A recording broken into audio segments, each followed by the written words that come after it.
একটা ইনো দাও। ইনো দিচ্ছি, দাঁড়াও।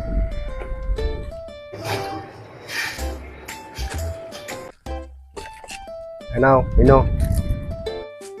কত দাম এটা? 10 টাকা দাও ইনোর দাম।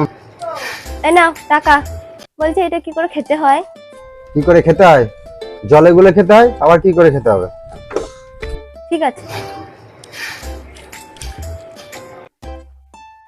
আরে কি ইনো দিলে তুমি? খাওয়া হচ্ছে না তুমি কেমন করে খাচ্ছিলে যে খাওয়া হবে না? কেন? জলে গুলে খাচ্ছিলাম। তুমি কেমন করে জলে গুলছিলে আমাকে একটু দেখাও তো দেখি। এই যে এরকম ভাবে গুলছিলাম, গুলছেই না। আরে পাগল নাকি রে, এরকম করে কেউ বলে? তুমি তো জলে গুলতে বললে, তাই তো গুললাম। মোটা ওই প্যাকেটটাকে ছিঁড়ে জলে গুলতে হবে। প্যাকেট সমেত জলে গুললে কি আর ইনো বলে? ও আচ্ছা আচ্ছা, ঠিক আছে।